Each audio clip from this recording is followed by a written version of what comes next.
গোবিন্দগঞ্জ গাইবান্ধা গ্রামের রাহাত ভাইয়ের কাছে গেলাম আমার পেজটা ইস্যু চলে আসছে ইস্যুটা রিমুভ করার জন্য, কিন্তু গিয়ে কোনো কাজই হলো না কেন? আপনারা পাশে থাকেন আর দেখে নেন আসলে রাহাত ভাই কিছু পারে কি না তা জানাই। ফ্ল্যাশব্যাক। আসসালামু আলাইকুম, সবাই কেমন আছেন? আল্লাহর রহমতে আমরাও ভালো আছি, আশা করি আপনারাও ভালো আছেন। ভালো থাকেন, সুস্থ থাকেন, সবার শুভকামনা করি। আমরা রওনা দিলাম গোবিন্দগঞ্জ গাইবান্ধা গ্রামে যাব। আমরা আমরা হোমনা থেকে রওনা দিছি। হোমনা থেকে আমরা সিএনজি দিয়ে গরিপুর আসলাম। গরিপুর থেকে আমরা এসি বাসে উঠলাম। এসি বাসে উঠার পর আমরা নেমে সায়দাবাদ গোলস্তান আসা নামলাম। গোলস্তান থেকে এখন লিস্কায় উঠলাম। লিস্কা উঠার পরে কিন্তু আমরা একটা রেস্টুরেন্টে বসে কিছু খাওয়া দাওয়া করলাম। খাওয়া দাওয়া করার পর আমরা চলে যাচ্ছি রিস্কায় উঠে আবার গাবতুলি বাজারে। গাবতুলি বাস স্ট্যান্ড গিয়ে কিন্তু আমরা এসি বাসে উঠলাম, সেখানে হানি বাস। রাত্রের 11টার দিকে সেখান থেকে বাস ছাড়ে। আমরা জিজ্ঞেস করেছিলাম, জিজ্ঞেস করার পর বলল রাতের 11টার সময় সেখান থেকে বাস ছাড়ে এসি বাস গোবিন্দগঞ্জ যাওয়ার জন্য। আর বাসের টিকিট কিন্তু ছিল 1200 টাকা করে, জন প্রতি 1200 টাকা। আমরা কিন্তু 4-5 জন গেছি, আল্লাহ বুঝতেই পারতেছেন আমাদের খরচটা কত গেছে।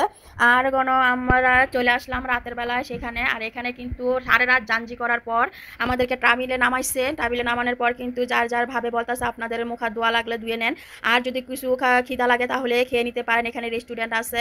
আর অনেক বাস এখানে কিন্তু নামাইছে, চারিদিকে অনেক বাস নামাইছে। আমরা রেস্টুরেন্টে অনেক পরে গেছি, যাওয়ার পর কিন্তু এখানে আবদুল্লাহ সারা রাত জানজি করে কিন্তু তার অবস্থা একদম সিরিয়াস। আর আমরা বড় মানুষ, আমাদেরই অনেক কষ্ট হয়েছে। আমি তো সারা রাত বমি করতে করতে আমার জীবন শেষ। এখানে কিন্তু আমরা খাবার পাই নাই, কারণ অনেক মানুষ এখানে এসেছিল।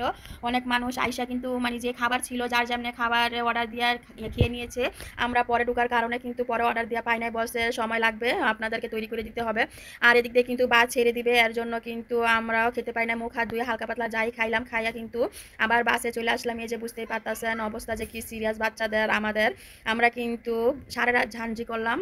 আর এসির ভিতরটা পেলাম এরকম ছিল, কালো একটা কম্বল ছিল আর এইরকম সুন্দর সিট ছিল বিমানের মতো, আসলে অনেক আরামদায়ক ছিল সিটগুলা। আর যারা মানে বাসে উঠতে পারেন না, বমি করেন ভাব, অস্বস্তি ভাব, তারা কিন্তু আসলে অনেক কষ্টকর তাদের জন্য, যেরকম আমার কিন্তু অনেক কষ্ট হয়েছে।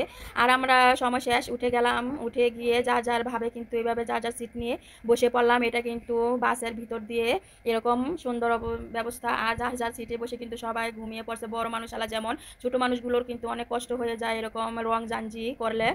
আমরা রং জাঞ্জি করে বুঝতে পারলাম। আর রাহাত ভাইয়ের কাছে গিয়েছিলাম, আমার পেজটার কিন্তু একটু সমস্যা দেখা দিচ্ছে, মনিটেশনটা চলে গেছে। সেখানে কিন্তু আমি গিয়েছিলাম রাহাত ভাইয়ের কাছে পেজটা দেখানোর জন্য, কিন্তু আমার কোনো কাজও হয় না। আমার 15-20 হাজার টাকা কিন্তু খরচ গেছে। খরচ যাওয়ার পরও আমার পেজটা ঠিক করতে পারলাম না। রাহাত ভাই কিন্তু ঠিক করতে পারে না। রাহাত ভাই শুধু পারে মানে মনিটেশন, মানে ব্যাংকের অ্যাকাউন্টটা সেট করতে, এছাড়া আর কোনো কিছুই পারে না, আমি যেটুকু ধারণা বুঝলাম। আর এখানে কিন্তু আমরা গোবিন্দগঞ্জ নাইমা সিএনজি অটোরিক্সার মধ্যে উঠে পড়লাম। আর সেখানকার গ্রামে কিন্তু অনেক গরিব এলাকা, আর সেখানে কিন্তু মানে অনেক জমিন, শুধু জমিন, বড় বড় জমিন। এখানকার মানুষ হয়তো ধান চাষ করে বেশি, যেরকম ধারণা আমরা বুঝলাম। আর কাঠ গাছগুলা কিন্তু খুব সুন্দরভাবে মানে রাস্তার ধার দিয়ে লাগাইয়া রাখছে, খুবই ভালো লাগতেছে। আর এখানে কিন্তু মাটির ঘর দেখা যায়। মাটির ঘর কিন্তু আমি অনেক দেখছি, এখানে যাওয়ার সময় মাটির ঘর দেখা যায়। আর শুধু ধান ক্ষেত, আর ধান ক্ষেত দেখতেই পারতেছেন, এখানে শুধু ধান ক্ষেত। আমি অটো থেকে কিন্তু ভিডিও করে নিলাম। আর এখানে কিন্তু এই যে মাটির ঘর দেখা যায়, মাটির ঘর আমি কখনোই দেখি নাই, এই ফার্স্ট আমি মাটির ঘর দেখলাম।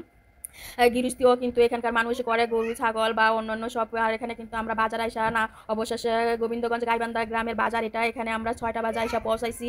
6টা বাজে আইসা পৌঁছানোর পর এখানে কিন্তু সবারই অবস্থা খারাপ, সবারই পেটে ক্ষুধা। সারা রাত ঝাঞ্জি করে এখানে কিন্তু পরোটা নিছে আর ডিম নিছে আর ডাল নিছে, নিয়ে কিন্তু সবাই নাস্তাটা সকাল সকাল খেয়ে ফেলছে। এখানকার নাস্তা বুঝতেই পারতেছেন, গ্রামের নাস্তা। আর এই গ্রামটা কিন্তু আসলে এত উন্নত না, গরিব এলাকায় দেখা যাইতেছে। আর বাজারে কিন্তু অনেক মানুষ কম, আর দোকানপাটও কিন্তু কম ছিল। দোকানপাটও অনেক কম, চায়ের দোকান কয়েকটা ছিল, আর এরকম হোটেল ছিল 2-3টা, এরকমই ছিল। আর আমরা যাই হোক খিদার তাড়না, আর কি করবো। আর এখানে 7টা বেজে গেছে নাস্তা খেতে খেতে। আমরা কিন্তু আবার অটো রিক্সা দিয়ে ঘুরলাম। আর রাহাত ভাই কিন্তু 11টার সময় নাকি অফিসে আসে, এর জন্য আমরা একটু গ্রামটা ঘুরে দেখলাম। আসলে কিন্তু অনেক সুন্দর দৃশ্য, গ্রাম সাইডে গেলে কিন্তু খুব সুন্দর দৃশ্যগুলো দেখা যায়। আমরা অটো রিক্সাওয়ালা ভাইকে জিজ্ঞেস করেছিলাম, ভাইয়া এখানে কিছু আছে কিনা দেখার মতো? বলছে এখানে একটা শিশু পার্ক আছে। সেখানে বললাম আচ্ছা ঠিক আছে নিয়ে যান। সেখানে গিয়ে দেখি কিছুই নাই, গ্রাম বলতে যা কথা, গ্রামের মধ্যে এটাই নাকি শিশু পার্ক, এটাই নাকি বিনোদন, এখানে কিচ্ছু নাই, শুধু পোলাপানের কয়েকটা স্লিপ খাওয়ার ইয়াস, আর কিছুই নাই। দেখে হাসি পাইলো, এই যাক গ্রাম, যার যার গ্রামের অবস্থা এরকম। আর এখানে গরিব এলাকায় আর শুধু ধান খেত আর ধান খেত, আর কিছুই নাই। আর রাহাত ভাইয়ের কাছে গিয়ে কিন্তু